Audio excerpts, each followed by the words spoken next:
अहिंसा तीर्थ प्रणेता,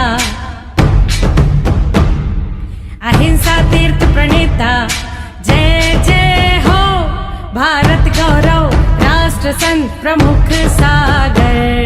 स्वर्णिम स्वर्ण जयंती का अवसर ये महान है, मिलकर हम मनाएंगे गुरुवर देश की शान है प्रमुख सागर।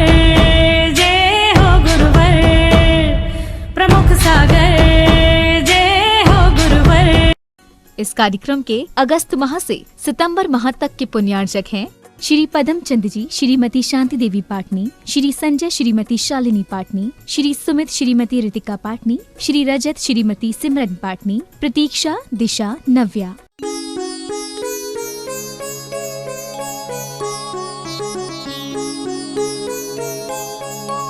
धर्म स्नेह भावात्माओं, आज की चर्चा हमारी आप सुधी श्रोताओं के संबंध में है। आज की चर्चा सुनने वालों के संबंध में है,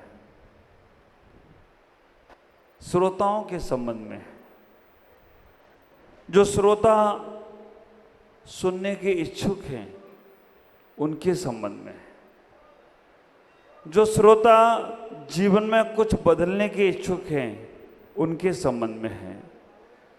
जो श्रवण करने के इच्छुक हैं उनके संबंध में है, अर्थात आप सबके संबंध में है। क्योंकि आप वर्षों से सुनते आ रहे हो, हमको 3 महीने से सुन रहे हो, लेकिन आप कोई 30 साल से सुन रहा है, कोई 40 साल से सुन रहा है, कोई 50 साल से सुन रहा है, कोई 80 साल से सुन रहा है। सुन रहा है लेकिन गुण नहीं पा रहा है। तो आज मैं आपको वो सुनने की कला सिखाना चाहता हूं कि सुनने के बाद क्या क्या जीवन में बदलाव आता है। ख्याल करो, हमारे पदम नंदी आचार्य पंचविंशति काय में एक बहुत सुंदर श्लोक कहते हैं। आचार्य कहने का प्रयास कर रहे हैं, तत्प्रीति प्रीति चित्तेन एन वार्ता भी सुता निश्चितम भवेद निश्चितम संवेद भव्यो भावी निर्वाण भाजनम। जिसके अंदर सुनने की कला आ गई है, जिसके अंदर समझने की कला आ गई और जिसके अंदर सुनकर आत्मसात करने की कला आ गई, तो आचार्य कह रहे हैं वो व्यक्ति भव्य है और निश्चित ही भावी भजनम निर्वाण भावी भाजनम, निर्वाण को प्राप्त करेगा केवल सुनने मात्र से। आचार्य यहाँ पर कहने का प्रयास कर रहे हैं, केवल तुम सुनने की कला सीख जाओ, तुम्हें निर्वाण की प्राप्ति होगी, जरूर होगी। अगर तुमने दिल से सुन लिया तो दिमाग से सुनते रहोगे ना, उसकी अभी व्याख्यान हम करेंगे।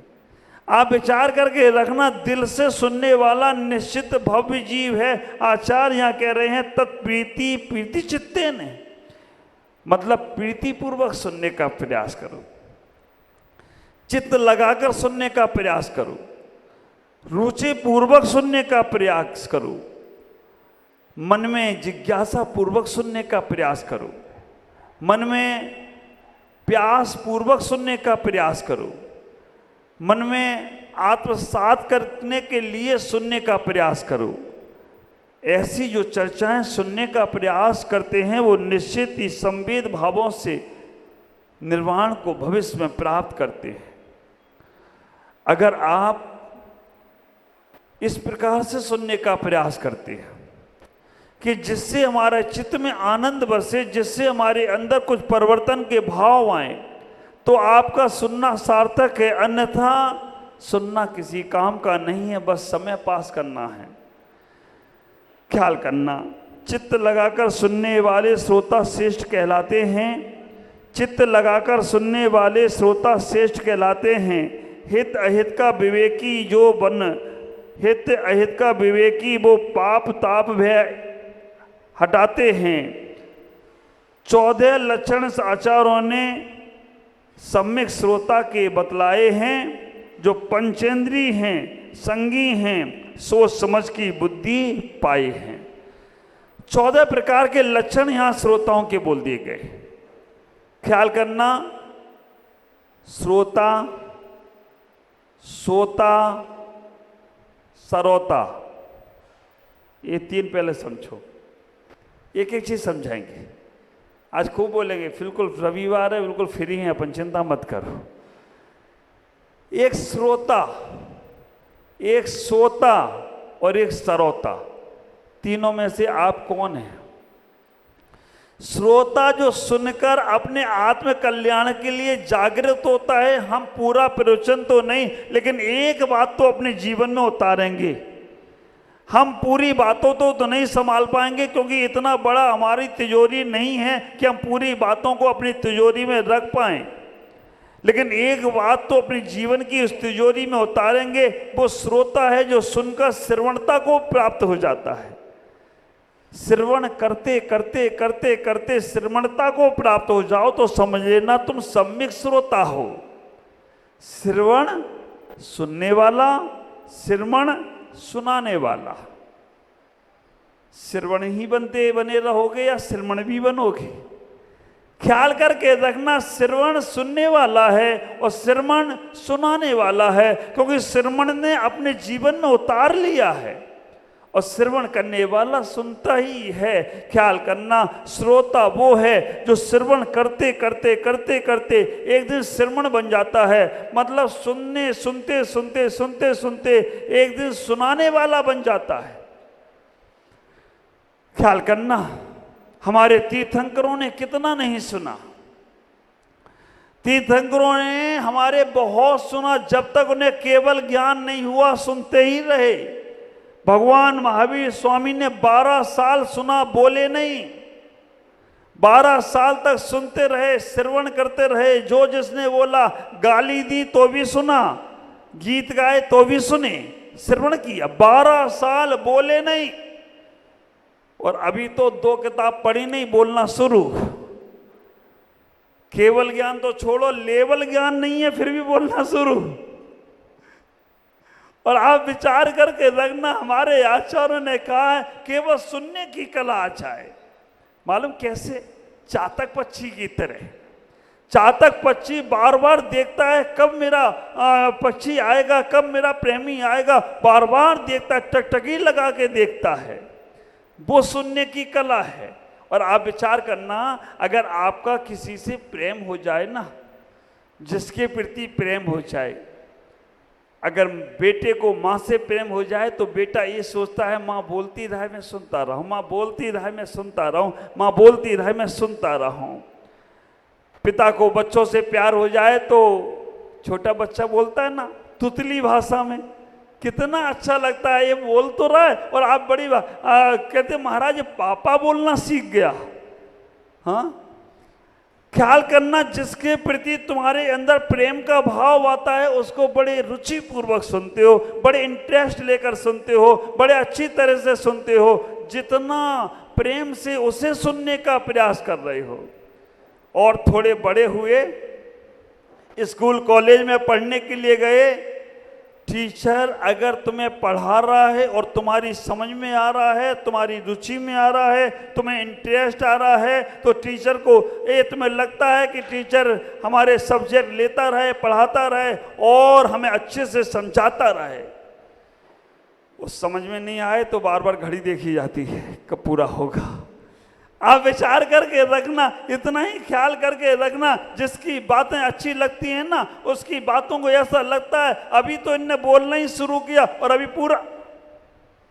कुछ लोगों की बातों में इतना अंतर होता है, कुछ लोगों की बातों में इतना अंतर होता है, कुछ दिल में उतर जाते हैं और कुछ दिल से उतर जाते हैं।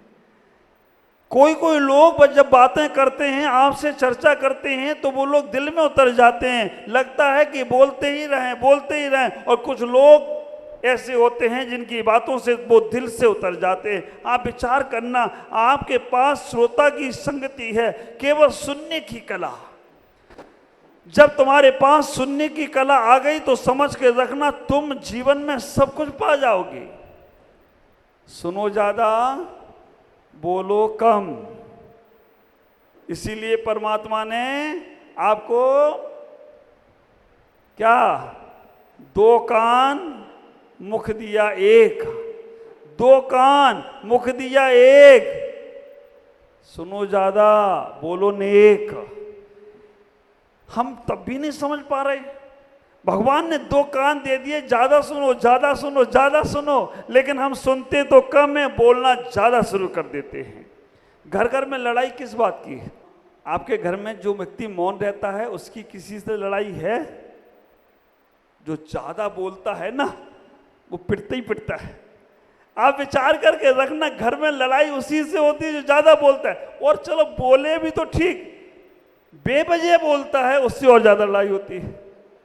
चलो बेवजह भी बोले तो ठीक, फालतू की बातें बोलता है उससे और ज्यादा लड़ाई होती है। कुरल काव्य में आचार्य कुंदकुंद स्वामी कह रहे हैं, आप विचार करके रखना, कुरल काव्य में बहुत सुंदर बात आचार्य कुंदकुंद स्वामी कहने का प्रयास कर रहे हैं। क्या कह रहे हैं वो? प्रज्ञों में ही ज्ञान की चर्चा उत्तम तात, मूर्खों में पर मूर्खता समझ के करो तुम बात। ज्ञानी ज्ञानी मिले तो 2 बातें, और मूर्ख मूर्ख मिले तो क्या होगा? 2 लातें होंगी और कुछ नहीं होगा। ज्ञानी से ज्ञानी मिलेंगे तो 2 बातें होती हैं, और मूर्ख से मूर्ख मिले ना तो 2 लातें होती हैं।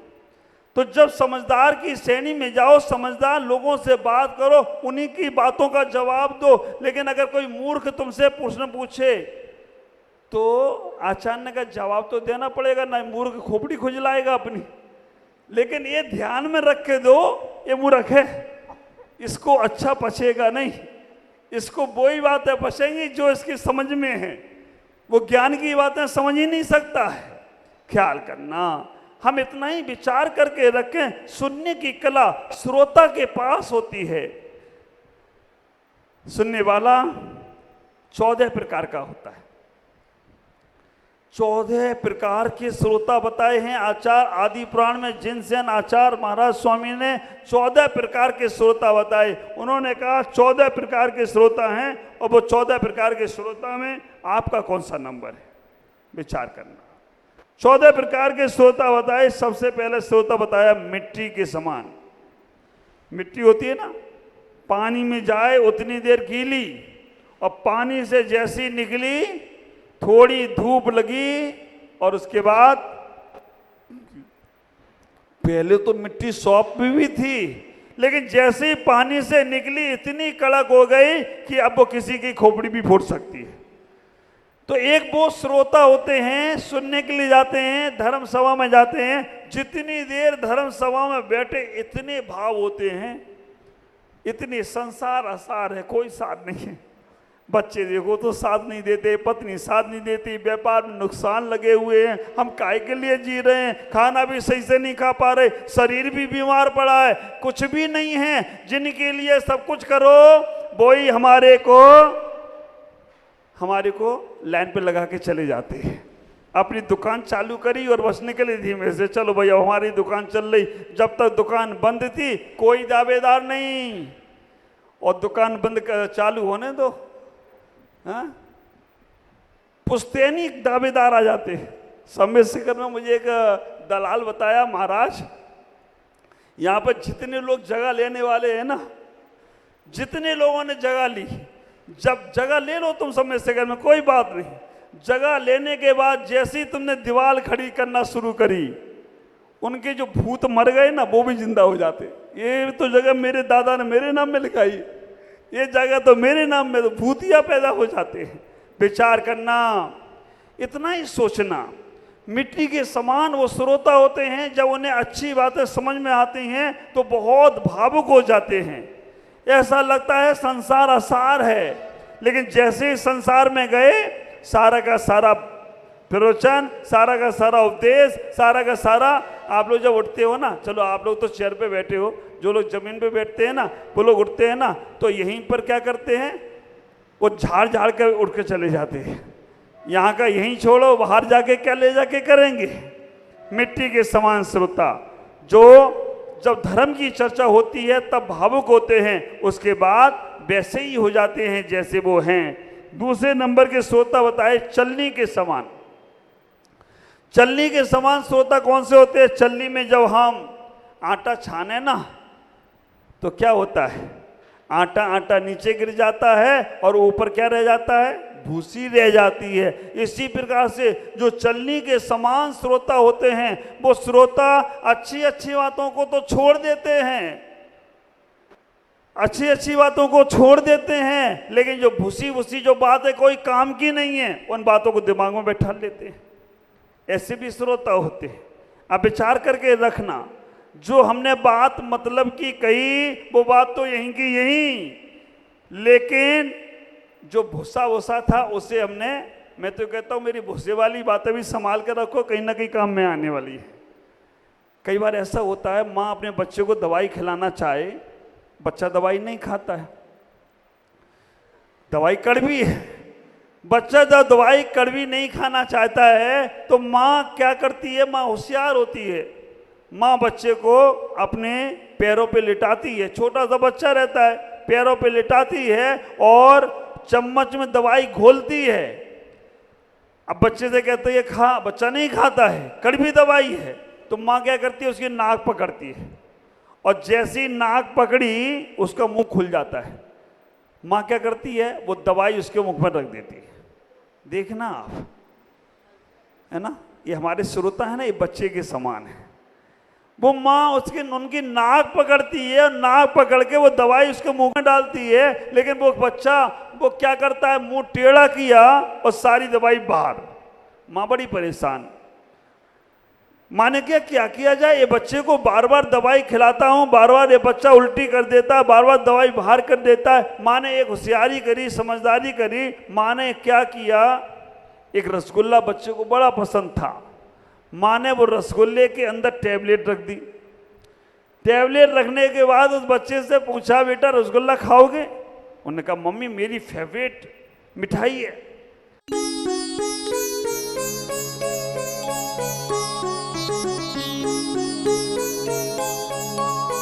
इस कार्यक्रम के अगस्त माह से सितंबर माह तक के पुण्यार्चक थे श्री पदम चंद जी, श्रीमती शांति देवी पाटनी, श्री संजय श्रीमती शालिनी पाटनी, श्री सुमित श्रीमती रितिका पाटनी, श्री रजत श्रीमती सिमरन पाटनी, प्रतीक्षा, दिशा, नव्या। अहिंसा तीर्थ प्रणेता, अहिंसा तीर्थ प्रणेता, जय जय हो भारत गौरव, राष्ट्र संत प्रमुख सागर। स्वर्णिम स्वर्ण जयंती का अवसर ये महान है, मिलकर हम मनाएंगे, गुरुवर देश की शान है प्रमुख सागर।